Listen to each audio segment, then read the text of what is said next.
I've noticed a common theme on social media posts where people are requesting help for quick and easy meals. We need more ideas to make things easy and simple when in the kitchen and making meals for our family. In this video, I have 4 of the simple meals I've made recently that I wanted to share with you. I will be making more videos like this, so be sure to subscribe so you're notified when I make those videos. All right, let's get into it. Let me share with you the quick and easy meals I've made recently. So we're gonna whip up a really easy recipe here, but the funny thing is, for the first time, I actually consulted ChatGPT on this one. I knew there were some recipes I could make with kale and tilapia, but I was curious to see what ChatGPT would suggest. They suggested a baked tilapia, which only confirmed what I was thinking. So that's what we're gonna do. The thing though they mentioned is cherry tomatoes. I don't have that, so I'm improvising. I have here some picante peppers. They're stuffed with cheese. I only have 2 left of those. And then I also have this roasted red pepper and artichoke spread. So it's not really tomatoes, but I thought it's gonna give that acid that tomatoes have and that color, and it's gonna go really good with the kale and tilapia. So let's go ahead and get started on an easy sheet pan meal here. Let's get that out. Now I'm gonna do the whole bag because kale, when you put some oil on that, it's gonna reduce, just like spinach. So it seems like a lot, and maybe it is, but if I don't use it tonight, it's not likely to get used. Filled up the whole pan there. And I'm actually gonna use the oil from the jar of the picante peppers. I'm gonna use the oil from that. Lovely. And I also have some red onions left. I'm gonna use that too, because I love red onions. I'm just gonna sprinkle those out and about. Just taking it all apart, it'll cook better. So these slices aren't stuck together. All right, now our tilapia. But these were frozen, so I let them defrost in the fridge. And now I'm just gonna lay them on top of our kale. All right. And now more of that oil all over the top. Might as well dump these guys on here. And then I'm going to take some of this tapenade, some of this spread, put a little bit on each of our tilapia. You know what? I'm going to use this whole thing up too.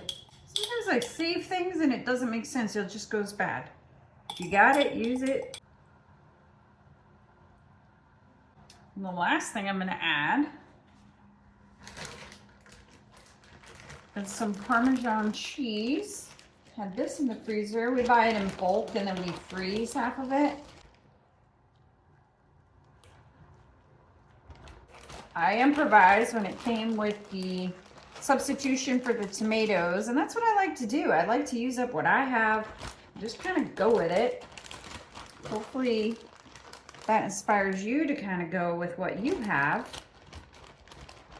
Create something new and use up things that were probably going to go to waste. Yes, I'm using all of this once again.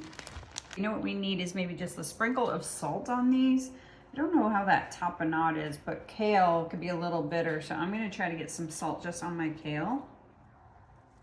Going into a 375-degree oven, what does ChatGPT say? For 15 to 20 minutes.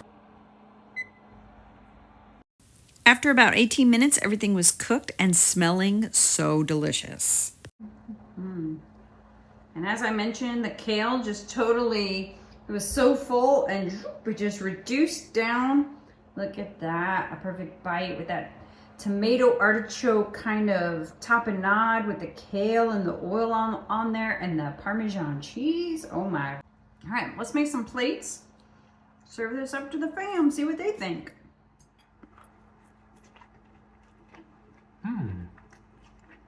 Yeah. Really good. Okay, taste all those flavors. Taste the little cherry. Yeah, you love those. Yes, one of the 2 cherry peppers. Yeah. Yes. Good. Glad you like it. Thanks ChatGPT for the inspiration for this meal. It was delicious. We're gonna make an easy dinner, something to throw together. It's gonna include these sweet potato chips. These are Carolina barbecue chips made with avocado oil. And this is what makes it so easy, is any chip thrown in, but this is gonna have protein and vegetables and a nice sauce. And I even have my Taco Bell sauce. So you can throw anything on this.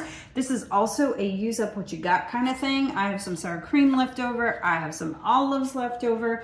Rotisserie chicken that I took all the chicken off the bone, so that's going to be our protein on there. I have some avocados, some cheese to shred, and some fresh cilantro. We'll chop that up along with red onions, and I even have some green onions. So I'm using up what I have basically.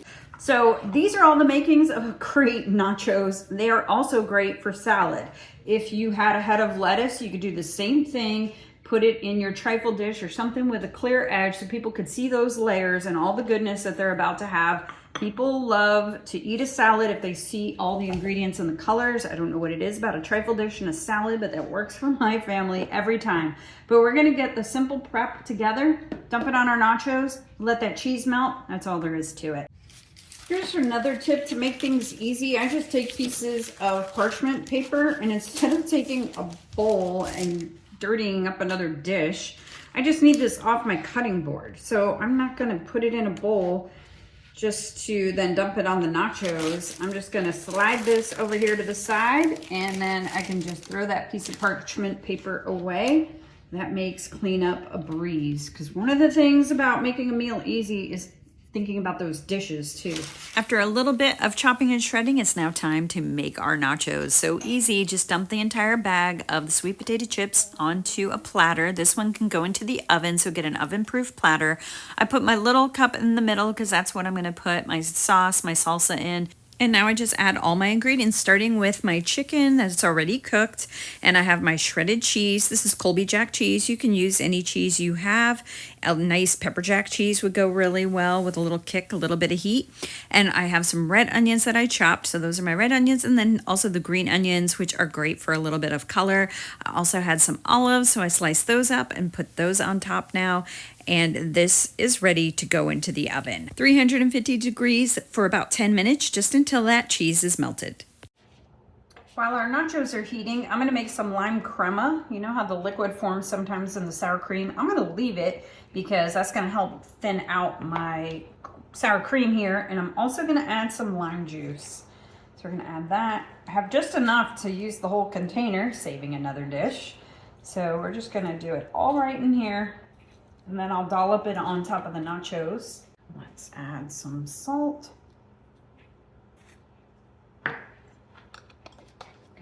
Whisk. A little more lime juice. All right, our cheese is nice and melted. Let's add our toppings now. Everything looks so good. Let's go ahead and put our salsa in the middle like that. And we're gonna add our dollops of sour cream, lime crema.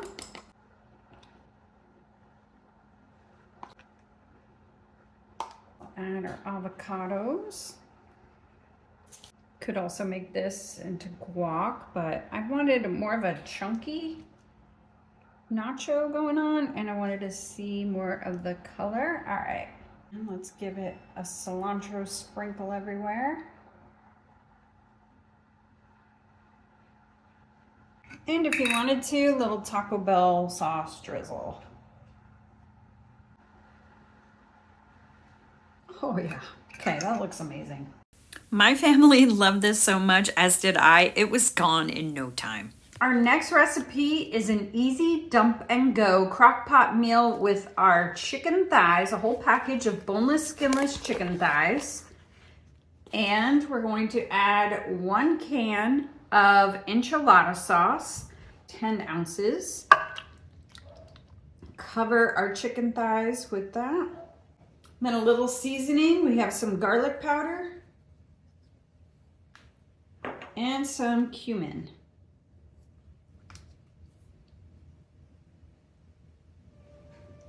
Just season to your liking. Let's make sure our chicken thighs are completely coated. Let's spread those out. All right. We're gonna cook this on low for 4 hours. I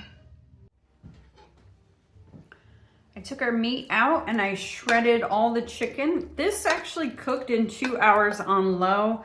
My crock pot has this Rockcrok material. It heats things up a lot faster than a regular crock pot. So in 2 hours, those chicken thighs are fully cooked. Just shredded them with my fork to get them into bite-sized pieces, back into that wonderful sauce, that enchilada sauce with the seasonings. And I am gonna put some salt on here. I didn't put that in earlier, so let's get a little salt in there.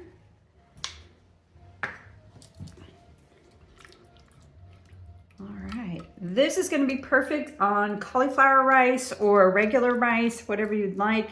You could even make this as a soup and just put some avocados on there. You could add some sour cream. And what we do need to do in these last 30 minutes, what I'm gonna do now is melt some cheese. I didn't have any shredded cheese, so I just used some slices of cheddar cheese and I broke them into pieces and they melted so nicely on top. I added some avocados, a little bit of sour cream, and some fresh cilantro. This was so delicious and it was the easiest thing to make. The next easy meal I love to make are these ribs that I make in my Instant Pot. They are so good, so juicy, so delicious, and it's so easy. I split my pork ribs in half. You can use any ribs. I like to use either St. Louis style or country style ribs. I cut them in half so they fit into my Pampered Chef quick cooker.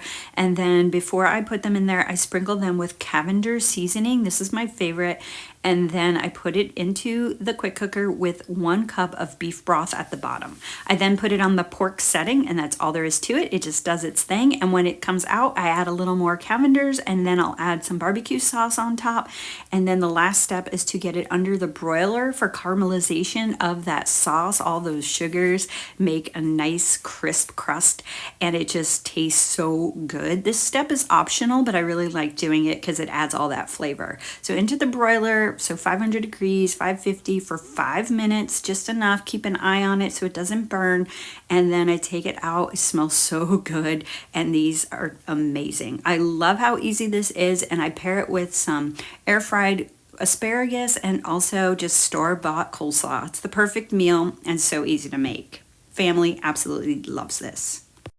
Up next, one of the easier meals to make would have to be sliders. I love this Hawaiian rolls, and specifically I got this brioche kind from Aldi, and I'm gonna use up some leftover turkey, and I also have some leftover ham slices. So this is great to make after an event, after a big meal. You have some leftovers. Any protein can work on the Hawaiian rolls, and we're gonna go ahead and get our Hawaiian rolls prepped. So I'm gonna take them out of the package and I'm gonna slice them horizontally. So I'm gonna have 2 sections when I'm done slicing them, a top and a bottom, so they're easier to work with when they have them in sections instead of each individual Hawaiian roll. And I'm going to cover the bottom half with half of it actually with mayonnaise, and the other half I'm going to use a homemade boursin that a friend gifted me, and it is so good, garlicky, and so delicious. So if you have any boursin cheese or any kind of spreadable cheese, that would be really good on this. Or any creamy dressing would also work. Anything like ranch would be really good on here too.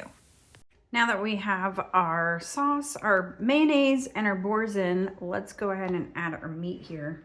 We're gonna put our turkey on the boursin side.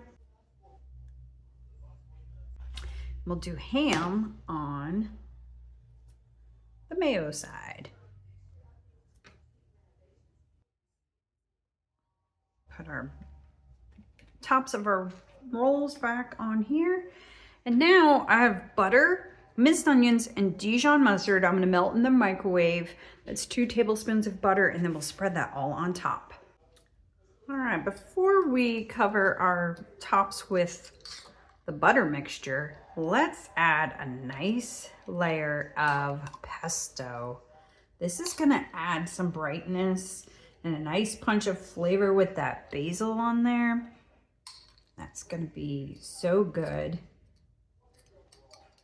I went ahead and cut through the Hawaiian rolls, so now they are all individual sandwiches. And I did that because I want to get this buttery mixture all throughout onto each of the sides and let it seep in to everything and make it so buttery and delicious. I moved them off the cardboard onto here into my air fryer rack. And now we're gonna just put this on air fry for just 7 minutes, cooks fast. So let's just do that and then we'll check on them. These smell amazing with that Dijon mustard and that butter sauce on top. All right, we're ready to pull them out and serve them up. Before I serve them, I realized I forgot to put cheese on these. That is one of the key ingredients. Cheese just makes everything better. So I have this Italian blend. It has like provolone and all different cheeses, but you can use any cheese that you like or have on hand. I'm just using this and I'm just pulling back each layer, putting on the cheese, and then I'm going to put this back in the air fryer to melt that cheese for just a few more minutes. Now they're ready for eating as that cheese is nice and melted. Look at that. With the pesto and the ham, nice crisp crust, buttery. Let's try it. Oh, that cheese is wonderful. They're so good. These were so delicious. Another quick, easy meal. Sliders, you can use, like I said, any protein you have, any cheese you have, any spread you have, and make yourself some yummy sandwiches. You can also switch up the bread if you want to do it on pitas or flatbreads. The options are endless. Those are my quick and easy recipes that I have made recently. I will have more in the future, so be sure to click that notification bell to be notified of new videos. Thank you so much for watching. I'll see you on the next video.